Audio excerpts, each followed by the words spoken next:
Good morning. So this morning it was snowing outside. It's May. A couple hours later and we are back to spring weather. The fluctuation of the seasons throughout the day does not mess with my emotions. It's very unstabilizing. Anyways, so a little project I've been working on is regrowing some vegetables from scraps that would usually just get thrown away. There is a ton of things you can grow in your own kitchen. Let's say you find yourself with a sprouted onion. Congratulations, you can now attempt reproduction. I too enjoy attempting reproduction. Anyways, first thing you need to do is remove the outer layer of the onion until you get to the sprouted bulb. You might want to give it a little boost by putting in water for a couple days. And please learn from my mistakes. Do not submerge the entire onion in water. You will have a very unhappy onion on your hands. So remember, just insert the tip.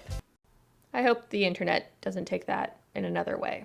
The tip of the onion roots in the water until you start to see a bit of white stuff come out. The white stuff being the new roots from the onion. And then you can tuck this little guy into a pot or garden, making sure that the green sprout is still sticking out. And if it's cold outside, you might want to start them inside until it gets warmer. But make sure it gets lots of sun and enough water. Keep the soil evenly moist.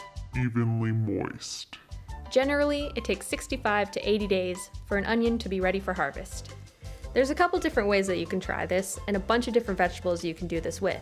Any way you try to grow, you're gonna learn something. So maybe give this a try. And good luck with your growing journey.